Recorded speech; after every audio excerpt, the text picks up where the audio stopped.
Should the Saints go after Lamar Jackson in free agency? What do y'all think? Let's ask off the bench overtime. 104.5 ESPN. T-Bob, Jacob Hester. We're going to react and review this video and see what they say. I'll answer first. Why not? Yeah, sure. I don't have a problem with that. I think everyone would be cool with that. Problem with Lamar, okay? Problem with Lamar is got to have a system. Lamar is not a plug-and-play kind of guy. Lamar is not a guy that you just bring in and let Dennis Allen ruin. You have to have someone who knows Lamar, who has a scheme for Lamar, who's got a plan for Lamar. If you don't fit your entire team, and I don't just mean the roster, I mean the decisions you make, the way you coach, the way you run your team, the way you do literally everything. If you don't do that, don't do it. No reason. You're going to waste him. Lamar is such a unique and special player that if you don't do that, you are not getting the best out of him. He's not Jimmy Garoppolo. He's not Derek Carr. He's not Matthew Stafford, who can just go from team to team to team. He has to have a team who knows how to use him and will use him. The Ravens are perfect for him, but the Ravens are built for him. If you put Kirk Cousins on the Ravens, they wouldn't know what was going on. The way that they call plays, I talk about this all the time, but the way that John Harbaugh goes for it on fourth down a lot, 4th and 1, 4th and 2, he does that because his running game is so good with Lamar, that read option, that the way he kind of does those design quarterback runs. If you have a Kirk Cousins, you ain't doing that. If you have a Kirk Cousins, all of a sudden your fourth down conversion percentage drops. The way their offensive linemen play, the way they go get offensive linemen, the different players that they have, like the whole team changes. So Lamar is as much of an investment as Lamar is on the books. He's an even bigger investment philosophically for the team. So my answer is yes, but you better make decisions first before you go get Lamar. And that first decision is getting Dennis Allen and Pete Carmichael the hell out of town, because there's no way. Lamar is probably the most complicated player that you can give coaches. And Dennis Allen and Pete Carmichael are probably the least qualified coaches on the face of the planet to deal with someone like Lamar. Okay, I got to be clear. I don't even remember the number that Lamar is asking for. I know he's in the... It's like 200. It's like 200 something million. It's the way he's phrased it is he wants Deshaun Watson's deal, and Deshaun Watson's deal I think was like 230 million fully guaranteed. Final year of his rookie contract. I know that he represents himself. He does not have an agent. I know that he wants more money than it appears that the Ravens are willing to give him. Though in negotiations, Jake, you can probably speak this better than we can. A lot of times they just go down to the final hour as the two sides desperately try to cling to what they want, and so maybe Lamar and the Ravens end up meeting in the middle. If they do not, I am giving the New Orleans Saints permission to pay that man whatever he wants. Mortgage the future. And I tweeted that in already. We're seeing some people, like my guy Mark Ryan here. He does radio over there in Atlanta for 92.9 The Game. Says, no QB in the salary cap era has ever won a Super Bowl making 13% or more of his team's salary cap. A team can pay Lamar Jackson $50 million per season, and in doing so, ensure they won't hoist the Lombardi. Estimated cap next season, $220 million. 13% of that is 28.6. Hey, Mark, get the hell out of here, nerd.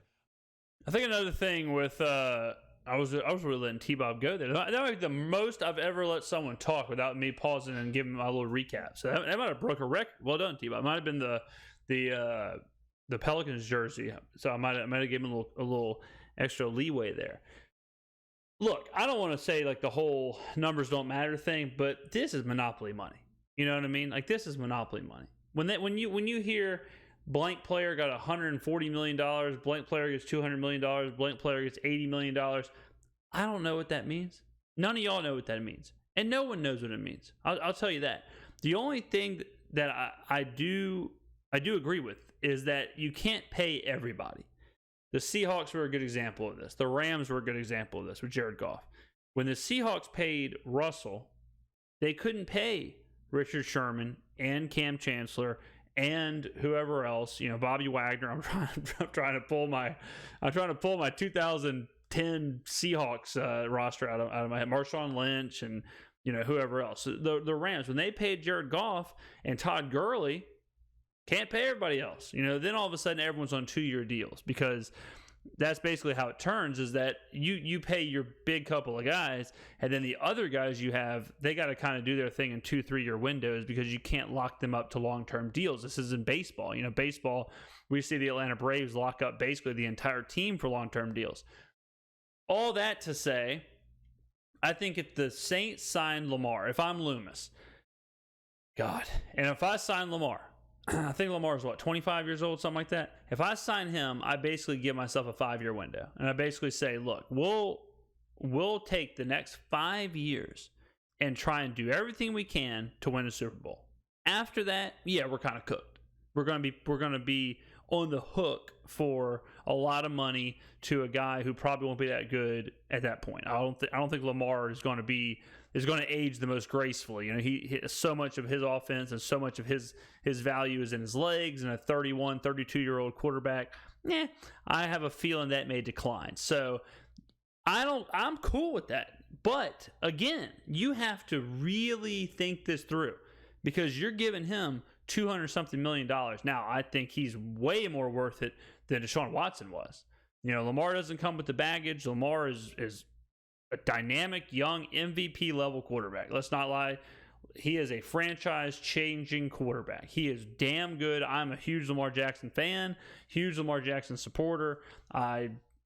He's grown as a passer. He's improved. I like Lamar. I think you can win a Super Bowl with Lamar for sure. If you can win a Super Bowl, or people think you can win a Super Bowl with Kirk Cousins, you can for sure win one with Lamar. If you can win one with Matthew Stafford, you can win one with Lamar. I think Lamar is better than Matthew Stafford. Write that down. Controversial yet brave opinion, but it's a complex thing, man. I'm telling you, it's not as easy as T-Bob was making it sound like. Where, hey, give him the mortgage, or mortgage the franchise for him, give him the keys to the castle. That's all fine. But you got to have other people in that castle with them. I think Lamar, Kamara, Olave, Johnson, I think that's a great start to an offense. But you're going to have to find a scheme, a coach, a coordinator. Lamar doesn't have an agent, so you're going to have to worry about the contract stuff with dealing with Lamar. But my question would be more, and maybe they'll get into it. I'm sure they will. But it's like, let's say me and Loomis had lunch tomorrow down at Mr. B's Bistro on in the French Quarter, and we shook on him. We said, look, we're going to sign Lamar. We're going to do it. We're going to go ahead and offer Lamar $220 million, and he'll be in New Orleans. I would love to hear who even the options are to be the coach. Like, who are the options? Because we've only seen 2 people with Lamar, and John Harbaugh ain't leaving Baltimore. And Roman, man, I do this every single video. I say Greg Roman, and then in my mind I'm like, is it Greg Nolan? But I'm pretty sure it's Greg Roman. But every single time. But are you going to make an offer for Greg Roman? Is that your plan? Is your plan to make him your head coach? Is he ready to be a head coach? Maybe he wants to be an offensive coordinator. So maybe, let's say you bring him in as your offensive coordinator. Who the hell's your head coach? You got to really figure out who can succeed with Lamar Jackson. I think someone like Nick Sirianni could, but bad news is Nick Sirianni is the head coach of the Philadelphia Eagles. And the reason I say that is because he runs a very similar offense with Jalen Hurts. So it's tough, man. It's real tough. You honestly may have to go down to the college ranks and start looking at coaches who run this scheme, and then figuring out, can any of them be a coach at the NFL level? I want to see Lamar Jackson sprinting around in the black and gold, throwing sick touchdowns to Alvin Kamara and to Chris Olave and to Jawan Johnson and Raheed Shaheed. Like, that's a tight offense. Okay? And yeah, it is a tight offense. Hell yeah. Let's go, T-Pop. That's a tight offense. Hell yeah, it is, brother. Damn, if I had a Vizzy on my desk, like he's got a Vizzy on his desk, I would have just shotgunned it. God, man, I was ready to run through a wall. Jackson would give you an immediate boost, fan interest, all of these things. Again, yes. It's the best path to winning. Yes. There's debate to be had there. I just don't give a damn about the debate. Go get Lamar Jackson. And I actually think that Lamar Jackson is really You know, a lot of people are criticizing him for representing himself, but this hardball that he's playing better himself, I think it'll pay off in the same way that it paid off for Dak, in that when push comes to shove, if the Ravens don't want to pay him and he hits the open market, somebody will. I believe somebody will, or they'll maybe get closer to the number than the Ravens would. Like, if you open up a bidding war on a former NFL MVP quarterback, even with all the flaws that Lamar has, that market would be explosive. Yeah, for sure. I think the problem would be very similar to what I'm saying. The problem would be, like, does he fit? You know, he's a super, like, you know that game where you put the blocks in the holes, like the square and all that circle and all that? He's like a hexagon or something. He's a totally different shape. So even if you want to get him, I think the market would be big, but the market would be bigger for someone like Joe Burrow, because so many teams, it's like, yep, we run that offense. Yep, that would be perfect. We do exactly that. You know, like, he's a huge upgrade over our quarterback. Bring him in here for sure. There's not a lot of offenses like the Chargers, for example. If you switched Justin Herbert and Lamar Jackson, the Chargers would take a while to figure out what they're going to do. Because right now, Justin Herbert's, their offense is basically, he drops back 60 times a game and he just lets it rip. That's not what you want to do with Lamar. You don't want to do it. It's not that he can't do it, but you want to also factor in that he's going to run the ball 12 times a game. You're going to have to figure out, like, all right, how are we going to design these runs? You know, like, he's going to scramble on his own, but we have to have a certain package or a roster that can enable us to run the ball 12 times a game-ish with our quarterback, with RPOs and whatnot. Do we have the line that can do that? Do we have running backs that complement that? Do we have receivers that complement the throw chart that Lamar's going to do? He's going to have a different throw chart than everyone else, you know? So it's a lot. I agree 100% with T-Bob when he says, like, I don't care about the debate. I don't care about the debate. Whenever, like, the path to winning, there's only one way to win in the NFL. Write this down. I'm going to give you all the blueprint. There's only one path to winning in the NFL. Let me know when you have your notepads. The path to winning in the NFL is to have an MVP level quarterback. That's it. That's it. Before the year, I always say, when we go through the divisions and we go through the predictor and we try and figure out who's going to win the division, you can basically rank the divisions by the level of quarterback, and you're going to be really, really close. Just off the top of my head, if you think about the NFC South, Brady's the best quarterback. They won the division. The NFC North, Aaron Rodgers is the best quarterback, I would say. Kirk Cousins, you could argue, is right there, and Kirk Cousins won the division. Like, you're going to be right there. NFC East, you know, who's the best quarterback? Jalen Hurts wins the division. NFC West, you can just go, keep going. Every division. Some of them you're not going to get 100% right. But I would say, without actually doing the numbers, I would say you're looking at like 75 to 80%. The best quarterback is going to win the division, or if it's a toss-up, they'll be top two. So you have to have that. Like, that's just it. That's just the NFL and how we have it. Like, it doesn't matter who has the best defense. Doesn't matter who has the best running attack. Doesn't matter who has the best offensive line. Those things help. But if you don't have an MVP level quarterback or a top tier elite level quarterback, I'm sorry, but you're just not in the conversation.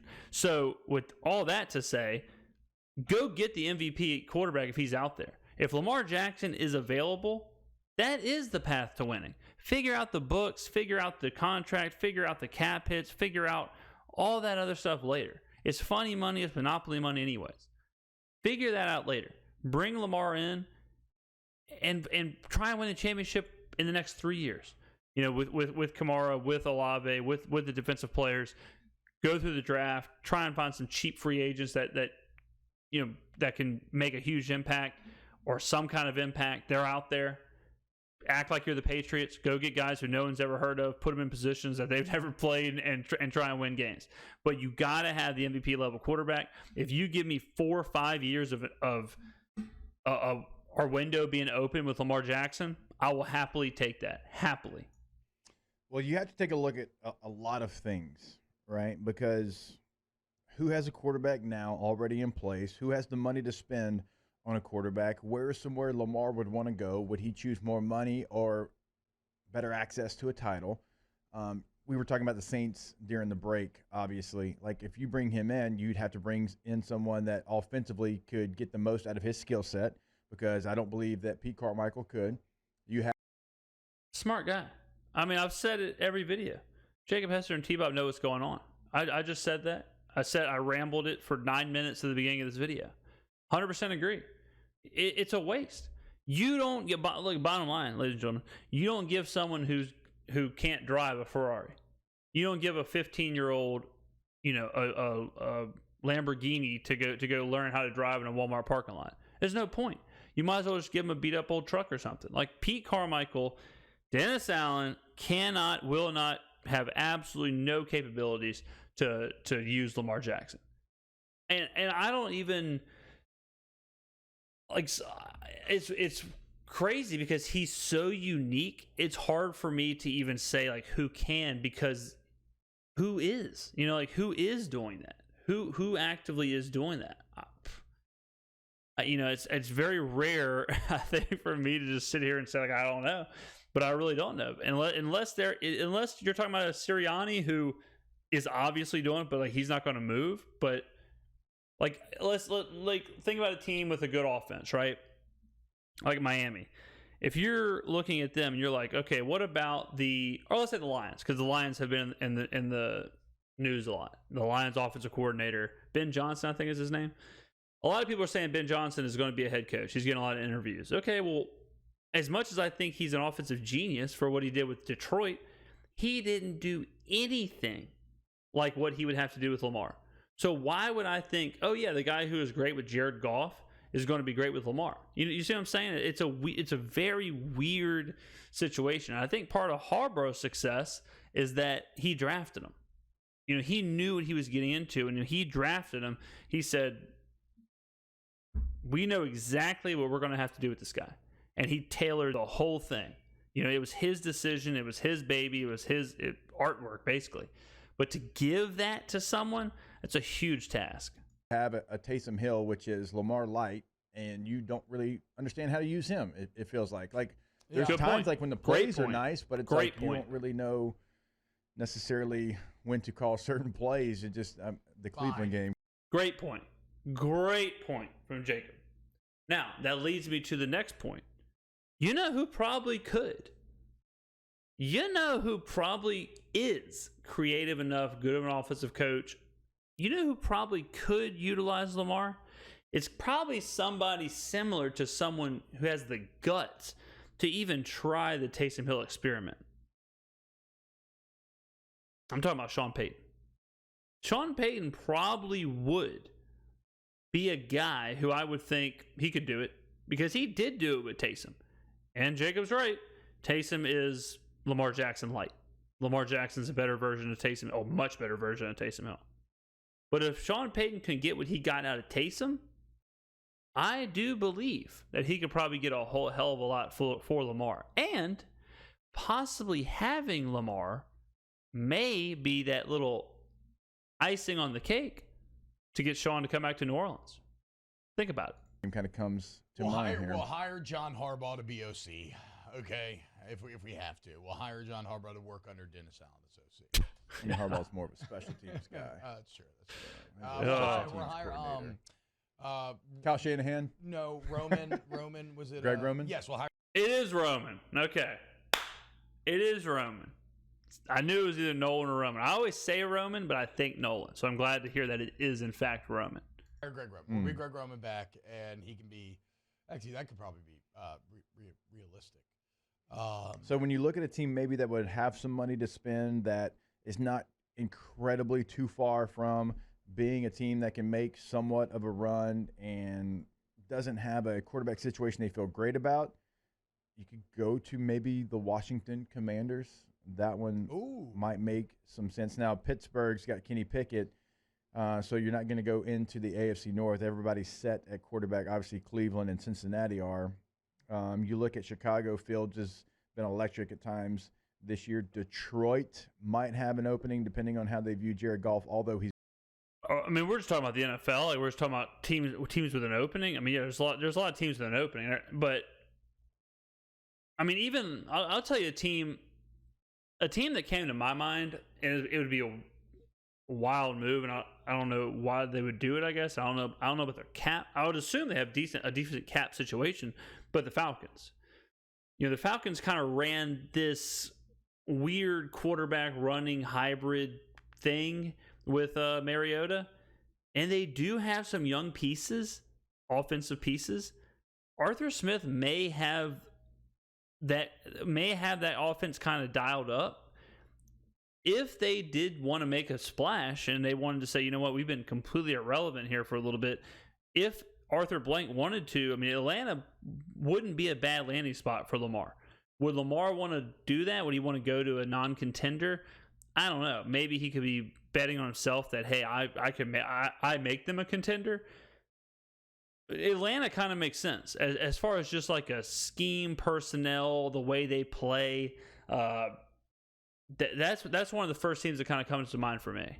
He's been pretty good this year. You could go to Houston, but you're far away from playing for anything significant. I mean, you're a bad football team. And plus, Houston's going to go the young option, right? Like, they're going to. Yeah, why would Houston, if you're Houston, why would you pay $250 million for this guy when you can just draft the guy you want and see how that goes for a couple of years? Like, I understand Lamar is more of a known commodity where it's like, hey, he's an MVP. Like, what's the chances you draft an MVP? Totally get that. But if you're Houston, like, you're going to roll the dice. You're not going to pay $250 million to not roll the dice. So I don't see Houston. I'm going to go with Bryce Young. How about this team though, and their owner? I swear, if he says Atlanta, I will be. I mean, I've already mentioned that I'm living in a simulation and all this sort of stuff. If he says Atlanta, I may explode. Certainly is not afraid to make a bold move. Indianapolis Colts. Okay. Dodged a bullet. I didn't have to self-combust. Jim Irsay is an absolute maniac. 100%. He's an absolute maniac. He is certainly the kind of guy to do this, for sure. His problem is he doesn't have a head coach. If he gets a head coach, Indy could do it. Indy for sure could do it. He's proven that he likes this whole like signing known quarterbacks versus the draft. Indy, I mean, I'd put them right up there. I don't know their cap space situation. I'd put them right up there with a possibility for sure. Right now, just thinking about it, I still have Atlanta 1 as far as like how it all makes sense. And then Indy's high up there if we're going away from the Saints. Those two are strong. Good defense. You've got weapons. Jonathan Taylor at running back, Pittman at receiver. You've got an offensive line. Great O-line. That's really, really good. O-line was absolutely terrible this year. The Indy O-line thing is like one of like my favorite media tropes or whatever, because they've had a great offensive line for the last like 5 years, like the number one best offensive line for like the last 5 years. And now their offensive line this past year was absolutely hellacious. What's the guy's name? Quentin Nelson, the lineman from Notre Dame who's there. He was like the best lineman on Pro Football Focus for 3 years in a row or something. This year, he's like, I don't even know if he's top 100. He's absolutely terrible. So, yeah, I don't know about Indy's offensive line. You have an owner that will spend money. For sure. You could hire the next head coach to fit his skill set, right? That's the hard part, but yeah. You imagine back in the backfield, Jonathan Taylor and Lamar Jackson? The only thing that's not tight about that is Indy's uniforms are so lame. I mean, they're good uniforms, but they're not cool for Lamar Jackson. Atlanta's are, because they were cool for Michael Vick. And if they're cool for Michael Vick, they can be cool for Lamar Jackson. Like, look how good Lamar Jackson looks in the black and purple Ravens. Okay, that's true. Okay, stop. Hold on. Time out. The Indy uniform, I agree that they're not as cool. Yeah. Right here. 32nd? Okay, you got 30. Every single person that wears that uniform looks tight. Looks amazing. Yeah. That's person true, as too. well. It can be like a bad body god. He puts on Ravens, by the way. that uniform. Yeah. I don't know who their tailor is, but so they're the best in the league. I swear. I have had teammates go to Baltimore. I'm like, did you get jacked on? Yes. Are you on that juice? Like, what's going on here? It's like, just his uniform. So, to be fair, he would look good, I think, in another uniform, but everyone looks good in that uniform. It was them, and it was the New York Giants. Whoever their tailor was, so much better than ours in San Diego. Look, there's a lot of people saying Lamar can't throw in the chat. Are y'all stupid? Yeah, he can throw. I mean, that's over with. Like that's an old trope. That's over with. Lamar can throw. Confirmed can throw. That's just there. People saying Lamar can't throw still are tattling on themselves, as we say in the business. But that's it. We're going to end the video there, guys. Thank you very much to the great folks at ESPN 1045 for letting me review their video. And by letting me, I mean just posting their videos on YouTube so that I do it on myself, on my own. There's absolutely no handshake agreement here. So appreciate it, guys, for posting these videos. And I appreciate all of you for watching these videos, especially right now. If you're 25 minutes into the video, look at you. Wow. Let me know in the comments below, do you want to see the Saints go after Lamar Jackson? If the Saints don't go after Lamar Jackson, I got 2 questions for you. 1, who is the next best landing spot? And 2, the most important question, who the hell can coach Lamar Jackson? Who's got the offensive mind? Who's got the scheme? Who's got all that stuff to do it? Let me know in the comments below, guys. Thank you for watching. I will see you on the next video.